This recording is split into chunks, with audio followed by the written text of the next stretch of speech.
Welcome back to Texas Rangers with the Boys. We are the Boys, your daily Texas Rangers podcast by a couple of pro wrestlers who love Rangers baseball. And hey, we want to thank you for making us the first listen of your day. This is your boy Kev, aka YBK, and just letting you know there's a chance that we could end the night if those Seattle Mariners decide they're going to drop a game to Atlanta. They play Atlanta tonight, correct? Oh, last night, technically, right? Yeah. So technically, They're through a couple of innings right now as we. We could be in first place at the time. Could be, yeah. By but the we don't time know. or we could be a full game back. You never It's know. possible. We'll Be optimistic here. If we're a full game back, we don't have to talk about it because we won't be on today. We won't be on to talk about it. So anyway, hey, this is your boy Kevin, aka YBK, Kevin Frazier. If you want to find me on social media, that's Kevin Lee Frazier. If you want to find Texas Rangers with the Boys on social media, TX Rangers WTB. Don't forget to check out that website, TexasRangersWithTheBoys.com. All one word. And joining me, my co-host, 300 Panimal, the Panimal, the 300 pound manimal, the 300 pound manimal, aka Bull. How you doing, buddy? If I didn't mess up your name, somebody was going to because they do it all the time. Mandible. Oh my God, Mandible in East Texas is the. I can't get past it, man. I can't get past it. Next time I go out there, I'm just gonna wrestle as Aaron Pro. Mandible. But it's like they don't even make a word like mandible or something like that. Like they just like put manimal and bull together, and that's who I am to them. Yes. And it is what it is. I mean, the promoters, the fans, I mean, the people that put up and take down the ring, the boys. It's out of control out there. Like, I mean, I know that education isn't a priority in East Texas, but golly. You got to love them, though. You got to love them. I mean, I can't disagree with you there. Well, hey, did you tell them social medias or? No, I didn't even get started on that. We started talking about Mandible. You ruined my name so bad that we had to start the show completely over there. Beautiful. It was, but yeah, you find me on the X, Twitter, Mandible Bull, Instagram, Mandible 300, and both Facebook and TikTok at Bull Pro. As long as TikTok's available, I'll be over there, but I'm not going to be focusing on it just right now until the dust settles a little bit on TikTok. But, we're doing good over here. We're getting through a Monday into a Tuesday, and baseball will be back tonight. It's always a tough night when we don't have any Rangers baseball. And last night was one of those nights where we get that off day as much as we know the Rangers need it, especially after – 17 days, then the off day, and then a week's worth of baseball with another off day. It'll be great. And, they've got the Nationals coming into town. Unfortunately, no Joe Gallo. No Joey Gallo with the club. He's going to be on the injured list. I know a lot of Ranger fans like Joey Gallo. I was not exactly the biggest Joey Gallo fan, but it was fun to see him hit balls 400 feet. Man, he hit one in the luxury box that one time. Remember that? He hit some balls a long ways. Remember when he hit that one like 3/4 of the way up the hill at Anaheim? That one was pretty impressive. Like Trout didn't even move. I know what you're trying to do. I'm trying to get you to start the show without me telling everybody that on May 24th, which is a Friday night, it's the Friday before Memorial Day. Get your Memorial Day weekend started right, bro. With Matt War Pro, Slam and Destroy 2. They're back at the Southside Preservation Hall, which is just a stone's throw south of Interstate Highway 30 in downtown, or just south there in South Fort Worth, the South Side Preservation area. There's a bunch of neighborhoods in there. It's right by John Peter Smith Hospital and the brand new skate park. And they just opened up a brand new gym right there on the corner. So, you can get your workout in. Then you can kick some ollies or whatever the skater guys do, and then come on out, watch the professional wrestling. Get you a hot dog from Big Dog's Hot Dogs, a hamburger from Kelly's Onion Burgers. Go inside, get you some of that Martin House beer that's going to be given away for free all night long. As long as you can show them an ID that says that you are 21 years old, they're going to serve you some of the fine Martin House brews. I'm sure they'll have the pickle beer. I'm sure they'll have some of their fun creations that they've made. I personally loved it when they had the Hey Monkey, who's driving the car or whatever from the Grandma's Boy. But anyways, they'll be there with the beer. Starry's Ice Cream will be there with the dessert. So get you some ice cream, get you some food, get you some beer. Come watch some fantastic professional wrestling starring the guys from Mat War Pro Wrestling. And that's Friday, May 24th, Memorial Day weekend, bro. Get on out there. Start your Memorial Day weekend right with Mat War Pro Wrestling. Yeah, we're going to have to tell that story. It's got to happen. It's got to happen. We'll get to it. It's really just an average triple shot weekend for for us. It's just like stuff like that happened every weekend at certain points. One day I'll have to tell about the time I wrestled at a seance. That's a pretty fun one. In Mexico City on the Day of the Dead. Like on Halloween, the day before the Day of the Dead.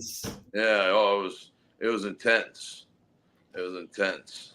Well, I slept on the floor where they left the provided food. Have I gone too far? Well, what I'm trying to do is get us into our around the league topic of the day. And I am here for it. Anytime we're going to talk about baseball gear, equipment, field dimensions. Oh, you're definitely the apparel guy. Like in baseball, like the props and the equipment, all of that part of baseball is one of my very favorite parts about the game. And today we're going to talk about one of my very favorite topics, if not like besides the game itself, my favorite topic, that is uniforms and Nike, who created the biggest, and Fanatics. You got to throw Fanatics in there too. But there was the blame game of it was their fault. It's our fault. Their fault. Yeah. I mean, the bottom line was they shouldn't have changed anything. Yeah. The uniforms have been a huge topic of conversation. Started in spring training. I had high hopes that once the season started, that they would be better. And I would go out on a limb and say that they're actually probably worse. Now that the season has started, and now we're going to get looks like the people are going to get what they asked for. They were so bad, in fact, that they're changing them back. Yeah, they're going to be making adjustments, fixing quote unquote the uniforms and getting them back to the way that I guess everybody liked them. The way everybody liked them better before. So this is going to be a thing. I'm actually really excited about it. I think the uniforms were a problem. And they're obviously bad. It's funny because before the story broke, we were talking about this. I was texting you about it. I was like, gosh, the Reds, like even like it was like the Reds on the jersey was like this big. And then on the back, the names were like tiny. And then even their hoodies, you could see like they had the same kind of print. And it was like, I don't know. Maybe they're celebrating the fact that we're getting rid of these terrible jerseys that we've been talking about since day one of spring training, right? I mean, this has been a topic of discussion around the league, around our show. We noticed it. You've noticed. I mean, like, it's not just the uniforms, it's the apparel. God help me if they ever leave New Era hats. I might be done with it.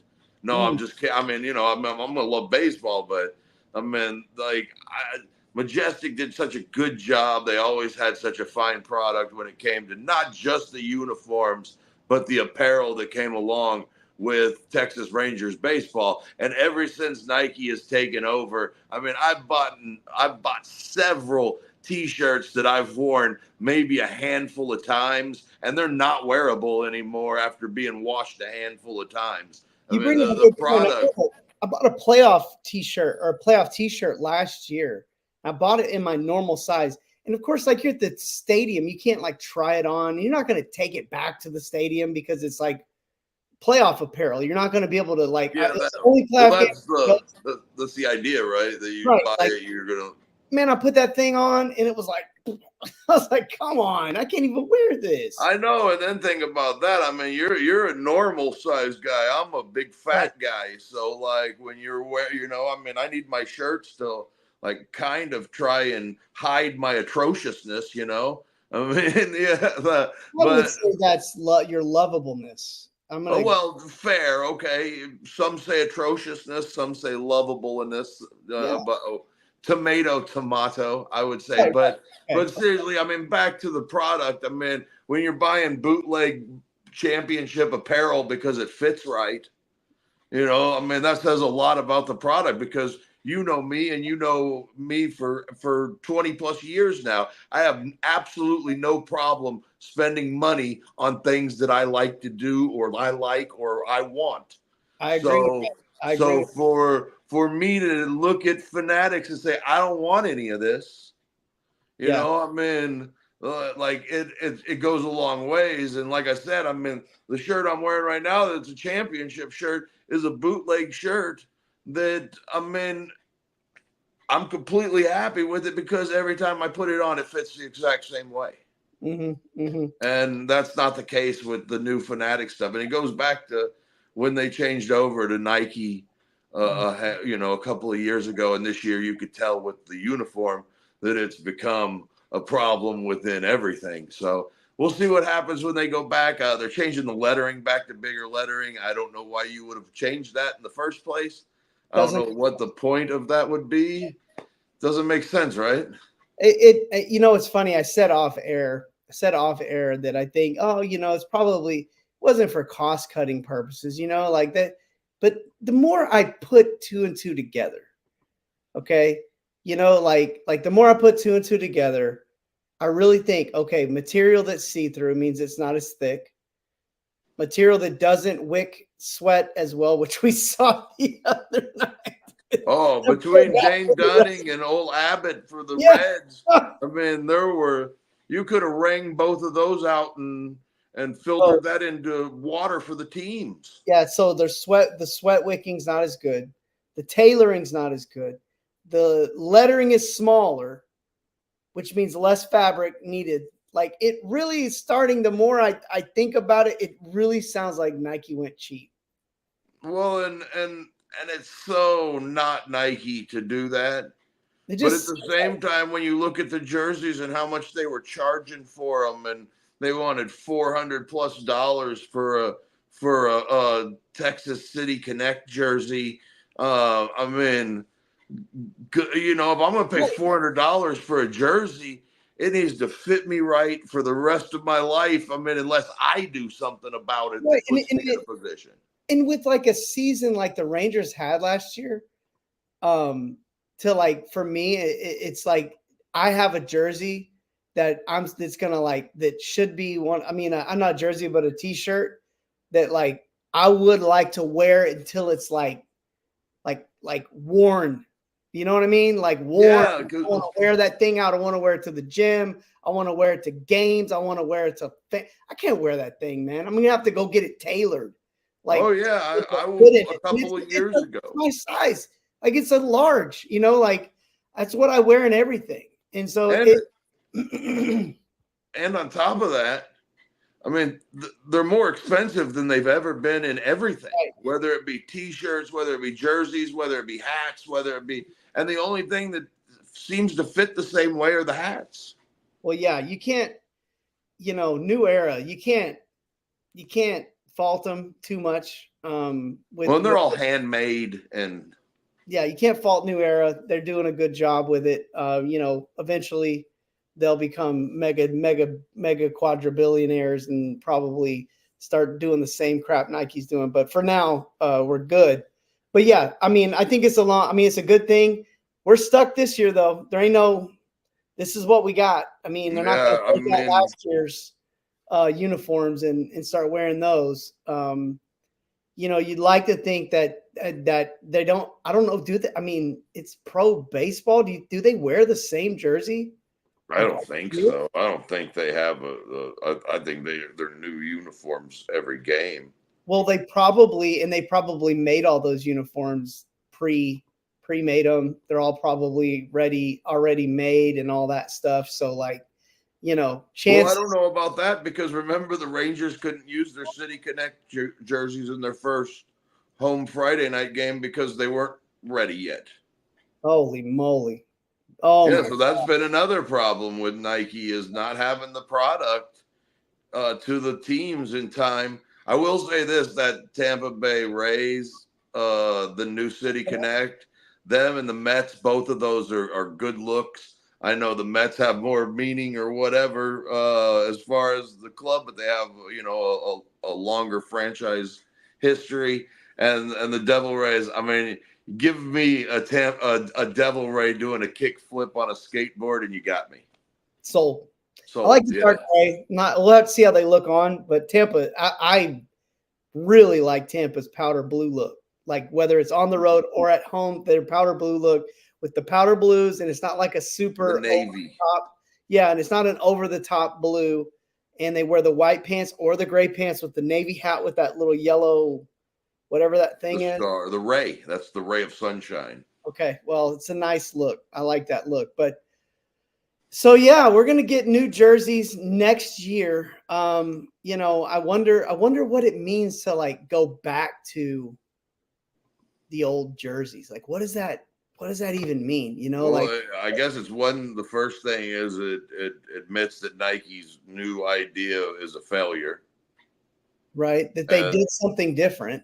Yeah. And it's admitting that these aren't the same uniforms. They didn't use the same lettering, all of that stuff. So, yeah, I mean, I don't know what it means for anything, but it seems like either Nike really cheaped out or they tried to reinvent a wheel that did not need to be reinvented.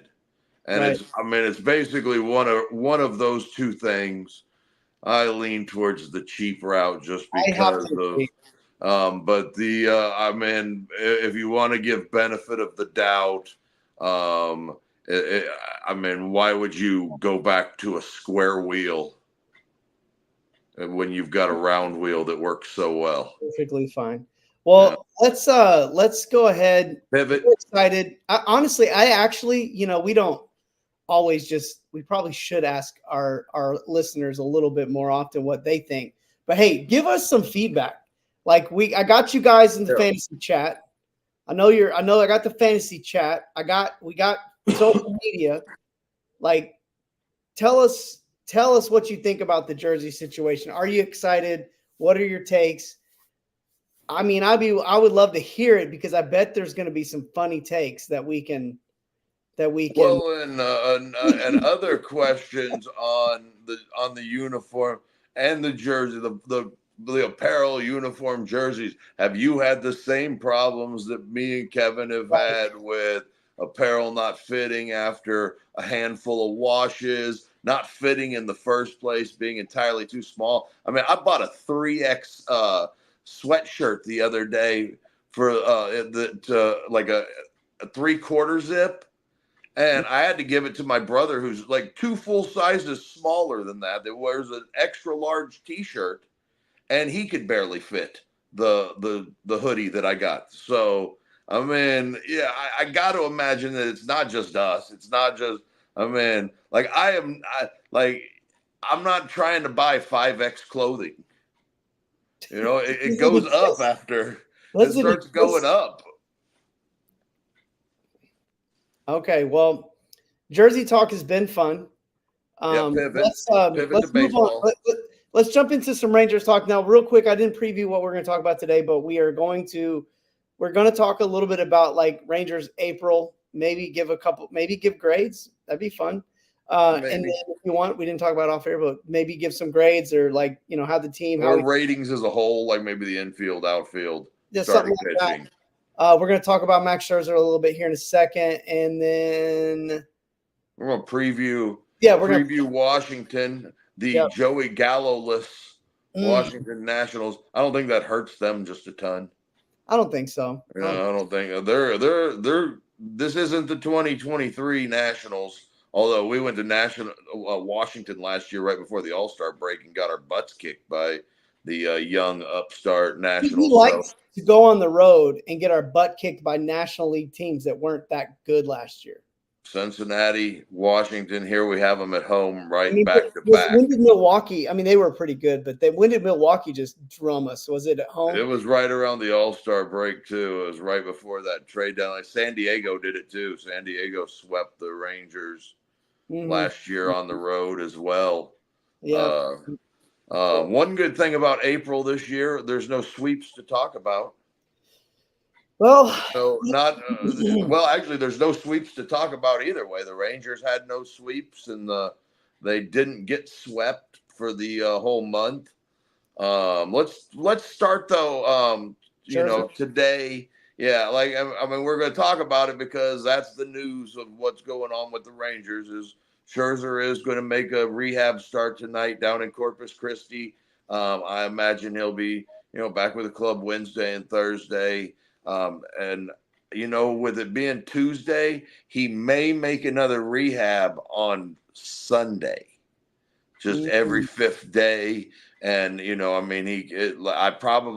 imagine that they'll stay away from Albuquerque just because it's a high elevation.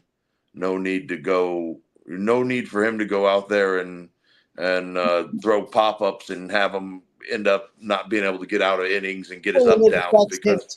It affects him throwing the ball too. Like if the ball flies out of the yard, the ball's flying out of his hand, and it doesn't give him a real correlation to coming back down to sea level and pitching.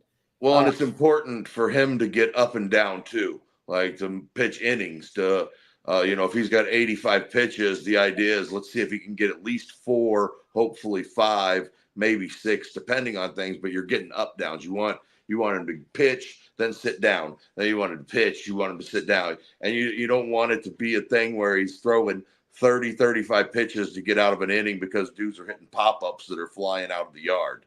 And I think that's probably why Corpus Christi, Albuquerque is 6,500, 6,800 feet in Albuquerque. So it's like pitching at Mile High Stadium with no humidifier, and you don't get any of those luxuries that you have in Major League Baseball at AAA. Right. Well, hey, let's get into it. Yeah, April. Hey, man, baseball. April 1st started the worst possible way that it could with the Josh Young injury. Yeah. We can push it back to opening day, and Rangers winning ball game and taking a series from Chicago, taking series from Tampa Bay, and then the split with Houston. The overall the first they played 6-4 through the first 10 games, and then played 4-6 through the next 10, and they've been hanging around 500 so far this year, and to me, I always think of baseball in that sense, right? That you try and hang around 500. You play good enough baseball until you have that run. Last year, we got to watch the Rangers run right off the bat. Mm-hmm. We saw it right out of the gates. The Rangers were winning ball games. They got to a point where they were, 8 or 10 games over 500 right there off the bat in April. And this year that didn't happen, but we saw them compete every night. We saw even in games where they were down by big numbers in the late innings, they fought all the way till the end. Even in Saturday's game, they made it 8-4, got into the bullpen a little bit deeper for the Reds, didn't give them the luxury of not using their closer. They've done that a handful of times this year. So sure, it may be garbage time runs, and they may not have came back and won those games, but we've seen them compete all the way down to the final out on most nights throughout April. Bunch of close games. I mean, we haven't just seen them get blown out a ton. We've seen a couple of games, get away from them late in innings, but not really, a whole lot of blowouts. They did, gosh, they did lose 2 out of 3 to Oakland at home. That probably, you don't want to see that. They had the 17-game stretch where they played 8 and 9 over that stretch.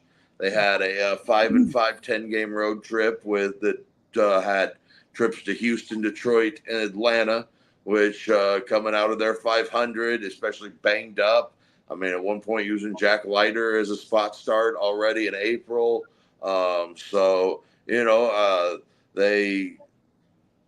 They're so far this homestand right now that they're on at 500 homestand. They lost 2 or 3 to Seattle. They caught some really good pitching performances from Castillo and I want to say it was Gilbert, maybe even Miller. I can't remember who all they faced, but and then take 2 or 3 from a really talented young Cincinnati team for a team that isn't hitting exactly how we figured that they would coming out of the gates. For a team that we didn't know what the starting pitching would look like in April. They've been okay. They're hanging around. And like we've talked about on the show in the past couple of days, is they look like the type of team that could break out of this any time now and go on a big long run. Yeah, I think I am very optimistic about the team long term. I think the biggest concern I think that I've noticed or would just be kind of like more unexpected than anything, and that would be the offense and just kind of the inconsistency with the offense. And so I think we probably expected a little more out of the offense during this time of the season, because we want them, we'd like to see them carry the team a little more. But here's the thing, and just hear me out here. So, it's really funny because baseball and football like kind of flip in this regard, because offense in baseball is a little bit similar to defense in football, where you can have a season in football where your defense kind of has kind of amazing things go their way. There's a lot of controllables, but there's a lot of things that happen to a football team on defense that can kind of be uncontrollable, and I think with the Rangers, hitting is a lot like that as well. And I expected some regression this year from the offense, not because they're not as good, but because so many things last year went right, they went in their favor. Now switching the roles back, like pitching to me though, is very much like offense in football, in that there's a lot more control that you have over the pitching element of the game than you do over the offensive element of the game. And again, this could be debatable, but it's something that you have a little bit more control. So for me, like my hope was that the offense would carry them, but I also like in the back of my mind, like didn't expect it 100%. And I still expect some element of regression this year with the offense. It doesn't mean they're not as good as they were last year. It's just like there was a lot of things last year that was like kind of the stars aligned. Well, and don't forget that last year in April, the Rangers were matching the 27 Yankees. Right. Offensively. Yes. See, and that's my point. So again, when I say that the offense has kind of been a little bit of a letdown, I don't mean it in a bad way. I just mean that it kind of timed itself at the wrong time, because man, had we had a few more of those like late inning kind of, or like, extra runs tacked on by the offense like we saw last year as the games went on, we'd probably be sitting 2 or 3 more games over 500 right now, and probably a couple games ahead of Seattle in the division. But what I have liked watching the games is the Rangers have played really, really tough baseball in these close games. And like we've kind of talked about, sometimes things haven't bounced their way, just little circumstantial things that like I don't feel like it was like mental lapses, key errors. The only thing I would say the big one that's like sticks in my head more than anything, and obviously runners in scoring position is one of them, but that to me falls second. It's bad pitches with 2 outs, 2 strikes. Like when it's like you didn't even have to throw a strike there, or you had something you could have given a little bit and not just groove something to a guy. That I think that's probably been the only like real like that I would say like the Rangers have had that you can control that, right? Like runners in scoring position, sometimes it just doesn't go your way. You make great contact. You hit a ball 120 freaking miles an hour right at somebody. If it had been just a hair bit that way, man. But like Dane Dunning, and I'm not picking on him. I'm just using it. He's the first thing that comes to my head. 0-2, just here, grooves of 90 ball. And it's like and that's how Dane Dunning kind of ends up at a point where he's at like a 46% hard hit rate, is because they're not killing him, but when they do hit him, they're hitting him hard. I mean, and as well as I do that 75% of stuff hit hard in Major League Baseball is just an out. Mm-hmm. You're right. But man, that other 25% really looks devastating whenever it's, leaving the yard. Dane Dunning's given up almost as many home runs this year as he did all of last year.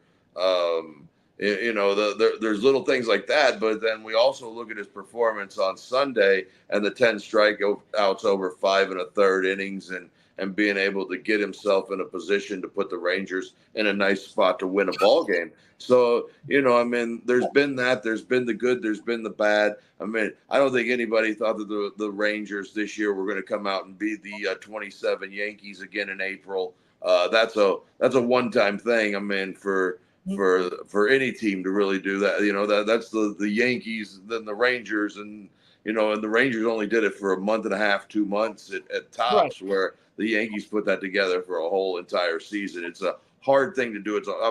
And it's not 1927 anymore. You're not seeing a pitcher 4 or 5 times a game. You're not seeing guys trying to get you out with junk instead of 100-mile-an-hour fastballs all day from a starting pitcher, and then guys coming in from the bullpen that are somehow throwing harder than he is. And, it's a completely different game. And so I don't think any of us expected that. But overall, management-wise, from Bruce Bochy, you got a grade for Bruce Bochy?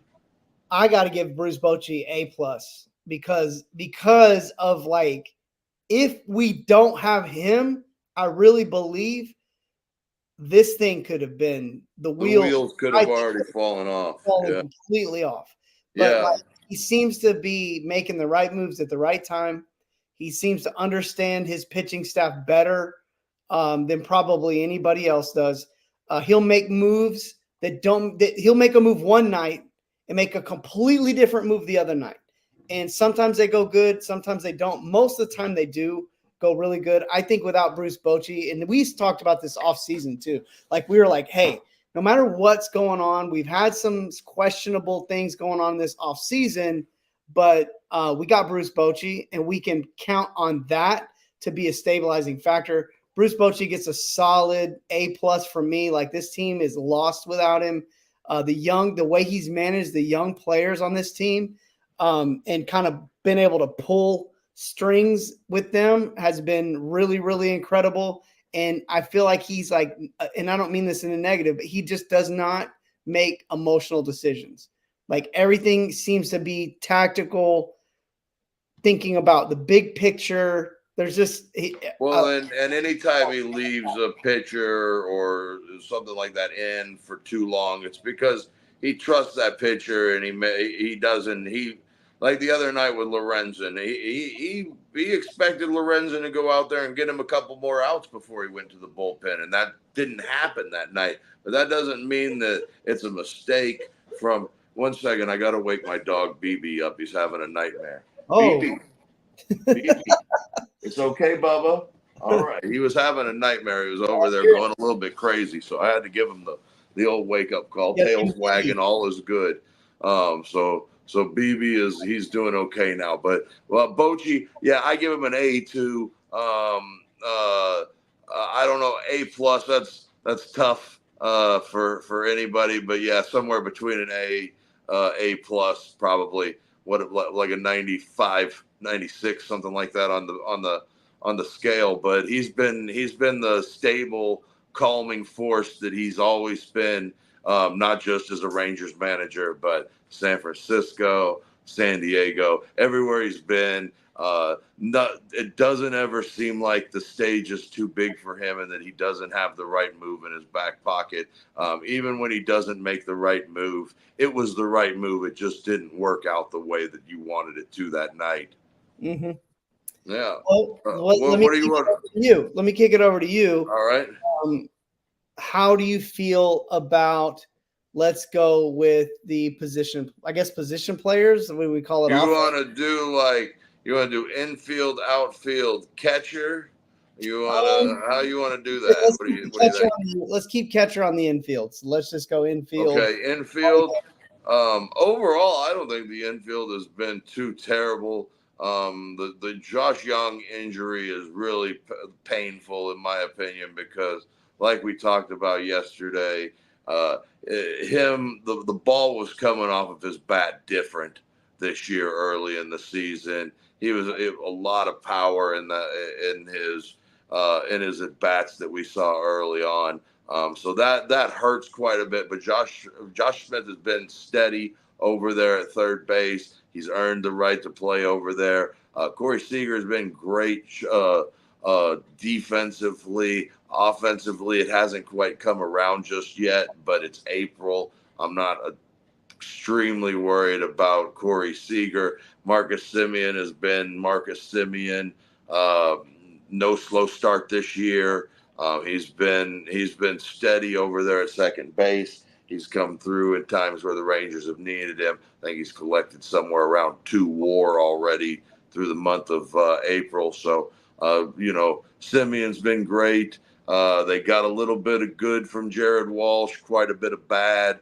Ezekiel Duran did okay over there, didn't hit quite like they needed. And since Nate Lowe's been back, you've started to see his stick be what you thought it was going to be and what you knew it was. And then Jonah Heim you've seen him take leaps again this year, and he's improved again from where he was just this time last year. And Andrew Kisner's been just fine as a backup catcher so far.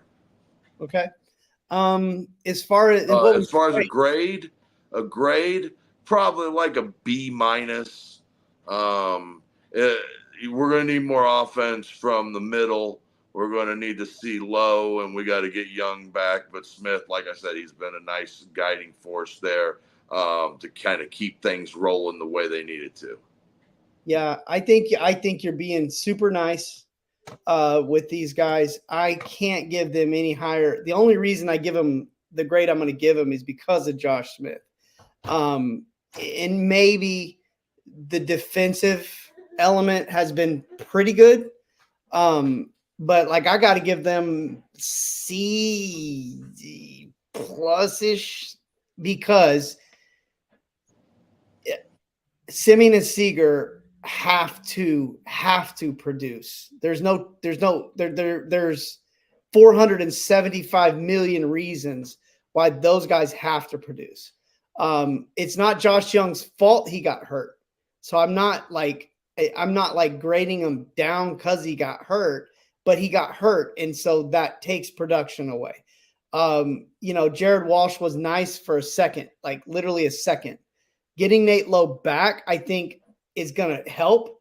But overall, it's really been an underperformance from the only thing I got to give it a C plus because I'm throwing Jonah Heim in there. Without Josh Smith and Jonah Heim have probably been the biggest influence. But when you're talking about Seager, Semien, Jared Walsh, Zeke Duran, like all of those guys have all, obviously Walsh did okay, but like they've all underperformed. And for me, with Seager and Semien, like I'm a love the guys. I'm a Ranger guy. They're my team, but like they have the highest level of accountability of everybody on the team. Period. And that's just because of the contract, the pressure, all that. We didn't, hey, you earned that right. And there's nothing wrong with that. So that's kind of my take on it. I give them a C I plus like I because of like that I like that you told me that I was being extremely nice with my B minus, and and I then you gave him a C plus. Like that isn't just the next grade down. yeah, I know. I kind of like backed off a little bit because of Jonah Heim because I feel like this team in Well, many ways and again, offensively is you lost know, right now. maybe Simeon hasn't been the production that you might want, but a 2 WAR for a month is a pretty good number. And I mean, not a super slow start, not a super fast start, but just kind of that steady guy that Simeon is every day in the lineup. But yeah, overall, I would say B minus. C plus seems fair too. We know that there needs to be more production from the The two guys. infield on a month-to-month basis, and May needs to be better for this team to be better than 500 like they were this month. Yeah, and then I'll go ahead and jump into the outfield. Um, because of Adolis Garcia, they can get. I'll give them a B minus in the defense. Defensively, there's been some pretty good play, but we've also had some defensive blunders in the outfield as well. So it's really Garcia is the thing bringing it up. And I mean, Wyatt Langford, the one thing he has been is consistent um, more than anything. Now, Evan Carter, I'm glad he's going through it because it's part of like the growing pains. But one of the things that we were hoping to see from Carter was that he was going to be playing on days when they face lefties. And now he's starting to be sat on the bench when they play lefties. So that's a big problem. Leody Tavares defensively has been okay. He hasn't been bad, but he's just been okay. Offensively, he's been kind of like really, really hit or miss, no pun intended. And Adolis Garcia, kind of the MVP of the team right now, kind of the only guy that really came out of the blocks like firing on all cylinders and is still doing that. 25 runs batted in the month of April. Hitting opposite field home runs still. Like he looks like he hasn't missed a beat. And so big props Yeah. to El Bombi. But and then Travis Jankowski, maybe he's providing veteran leadership. And yes, he did win us a game, that very first game of the season. But overall, we haven't got a whole heck of a lot out of Jankowski thus far, offensively to kind of bring, and again, we expected regression. So I'm not, but there's my 2 cents on the outfield. Garcia has been the man. He's on pace for 40 plus home runs, 140 RBIs. Yeah, he had a fine April.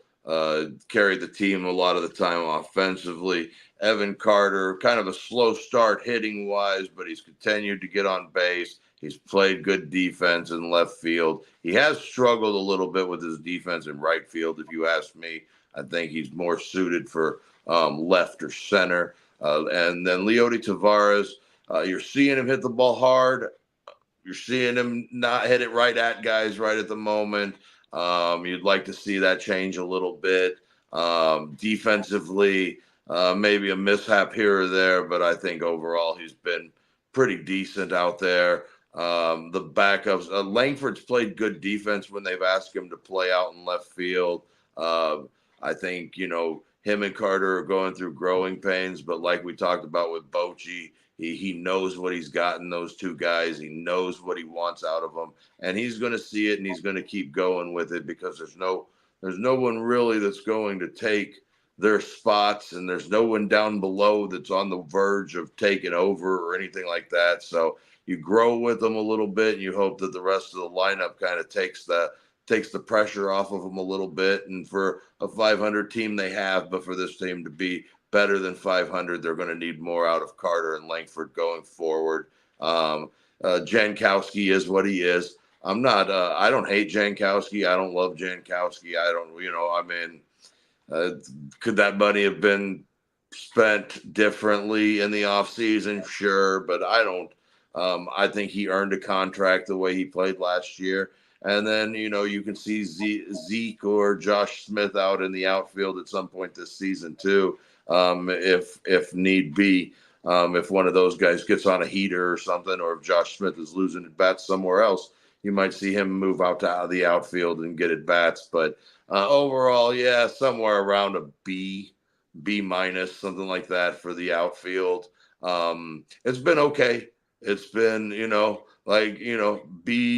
B minus would be perfect, because I would say maybe just a smidge over average. Yeah. Yeah. All right. Well, let's take it away for bullpen. I'll jump in on Bullpen. bullpen. Yeah.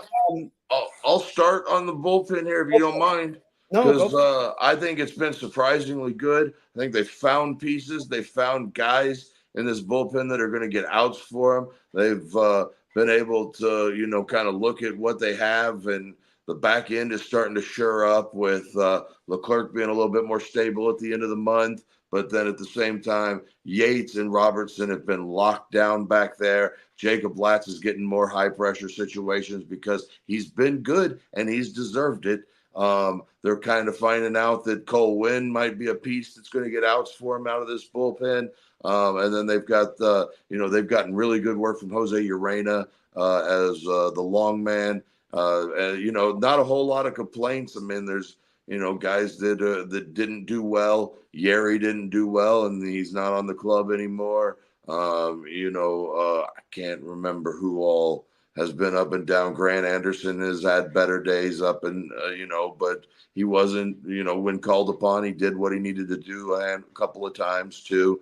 But overall, you haven't seen any nights where, outside of one Leclerc blown save, I think they just have the one, maybe two blown saves. One of those games that just tied the game up. But yeah, no, the bullpen has been great. Kirby Yates has been really good in the closer position. And Robertson has been right there to help him get to that spot. And then I'm very impressed with Latz and Wynn and what they've done so far. And then Urena, for a stopgap and what you need out of him, he's done it every time. Yeah, I mean, Urena was like a non-roster invite, like nobody expected much. Yeah. He's borderline electric with the stuff. His command. Some days he is. Yeah, if his command's there, he is fantastic. I'll kind of just jump right in here. I mean, I would say the bullpen has been the highlight of this part of the season. Like, they've been the highlight. Yeah, because I would agree. Below expectations, we didn't have super lofty expectations from the bullpen. But at the same time, we knew we were trying to we didn't know what the upgrades were going to be and if they were going to be substantial.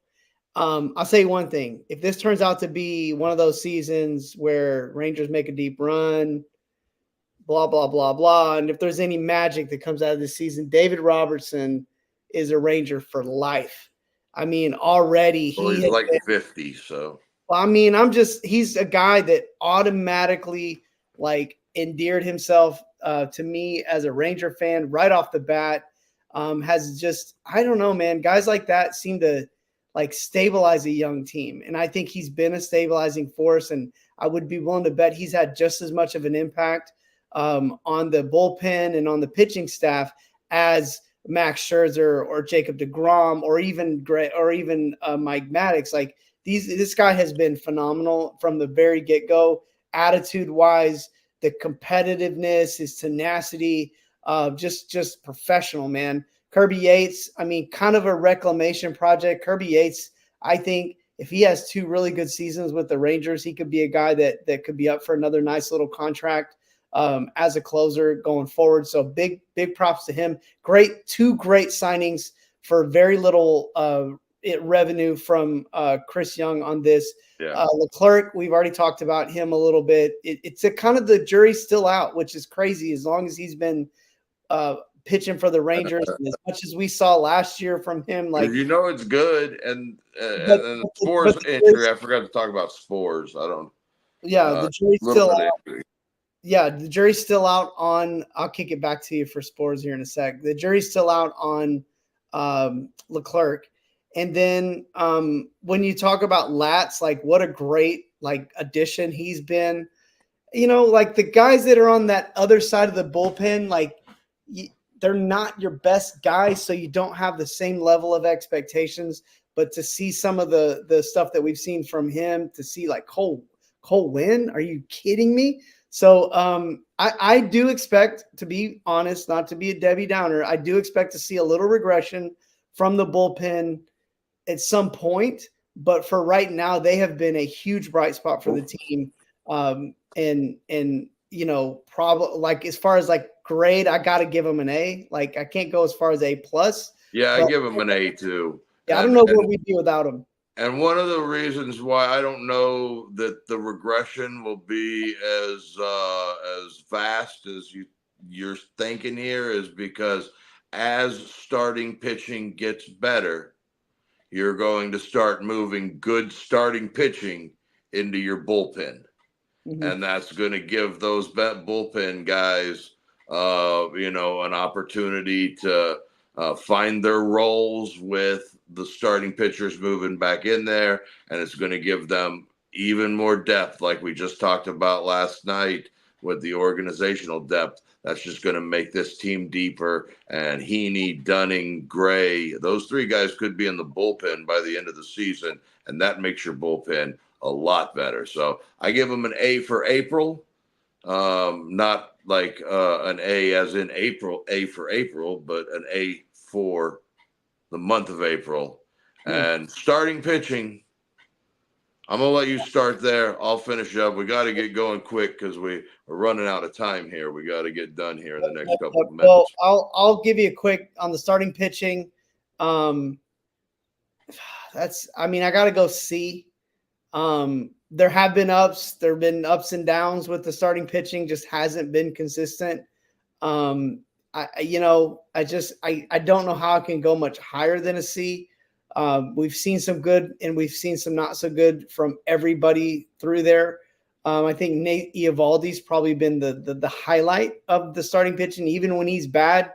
And I say bad, but not at his best. He's still just competitive every single pitch out there. I don't think we've seen the best the best we're gonna see from Andrew Heaney, from John Gray, from Dane Dunning. I'm still not 100% sold on Dunning as far as just him being maybe last year. I mean, we just got to see more consistent. You got to see it, like these other guys. We've got years of seeing them do stuff, and in Dunning, we don't have that with him. I think Cody Bradford was on a roll to possibly really be a bright spot in this rotation. So, overall starting pitching, Lorenzen, he's just getting going. So again, the jury's still a little bit out on that, but overall I give it a C. I do think we expect it to as the goes on. This is going to be the farthest that we've asked, like the difference in grades, because I'm going to give the starting pitching a B plus. And why I'm going to give the starting pitching a B plus is because the biggest concern going into the regular season was starting pitching. Are they going to have starting pitching? Do they have enough starting pitching? What are they going to do about starting pitching? What are we doing about starting pitching? Why aren't we going out and getting Montgomery? Why aren't we signing this guy? Why aren't we signing this guy? Why is Snell still on the market? Where is this guy still on the market? And for this starting pitching to basically every night leave the game with the Rangers being in that ball game I think that's a big step in the right direction for a pitching staff that we thought was going to be mid-level at best. For them to keep the Rangers in ball games every night, on nights where the Rangers aren't hitting, they give them an opportunity to stay in that ball game even when they're not hitting. So I'm going to vary a little bit different from you on that. And I won't go over because you pretty much summed it up. I think Eovaldi is, he's something special. He's fun to watch. But yeah, I give him a B+ on the starting pitching just because they kind of been keeping them in the game every night, day in, day out with whoever it is that takes the hill. Awesome. Well, hey, I'm going to save the our Down on the Farm commercial for a brief one here at the end and let you tell us about the two pitching matchups the Rangers have. All right. Well, tonight it's Mackenzie Gore, who I'm looking forward to seeing because I haven't seen a whole lot of him, but I've heard of the name for a lot of years. So I'm looking forward to seeing. I think he was a San Diego Padre prospect, probably was part of the Juan Soto deal. He's going to be opposed by John Gray, who has made a couple of starts here in a row that have been really nice. Looking forward to him getting an opportunity to go out. That's a 7:05 game.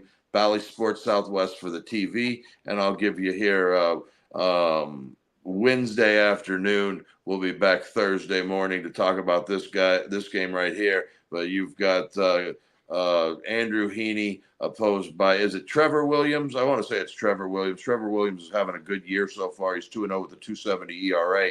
Andrew Heaney had a handful of not great starts, but getting closer to good starts. Let's see where he's at. That's a 7:05 as well on May 1st, and that's a Bally Sports Extra because the Mavericks will be on Bally Sports that night playing the Clippers in Game 5 of the Western Conference playoffs. And back to you to wrap this thing up so we can get out of here on time. Real quick, no explanation. What do you grade the Rangers first for April? What do you give the Rangers as a team for April? I'm going to give them a B. Same. I agree. Like B-ish, maybe a little sneak it up just a tad, but a B. We snuck out of April with our over 500 and still competing for the division. I am happy as I can be about it. I hope you guys are happy as you can be about it. Again, thanks for joining us here on the CTH network at Chilltown Hoops. Didn't mention it earlier. We're still getting used to I've been saying the same thing for the hundreds of episodes, and I'm still getting used to it. Don't forget to check us out on social media, TX Rangers WTB. Don't forget to check out that website, TexasRangersWithTheBoys.com. All one word. And that is where you can find us, find our exclusive content, Down on the Farm with the Boys. We cover all things Rangers, minor league. We got new content in there from this last weekend where we went around the entire minor leagues and talked about every single level from A-ball all the way up to AAA. Don't miss it. Just $1.99 per month. Make us your one-stop shop for all things Rangers organization-wide on Spotify or on our website. You can also subscribe to our exclusive content on the CTH network at Chilltown Hoops. 3 different levels. Go check them out. That third level, you can hop on the show and chat with us a little bit. It would be a lot of fun. Thank you for everyone who subscribes or follows us on your favorite podcasting or on YouTube. We appreciate every single one of you. Big shout out to our farm hands on our exclusive content, Down on the Farm with the Boys. For the 300-pound manimal, this is your boy Kev. We are Texas Rangers with the Boys. We're signing out.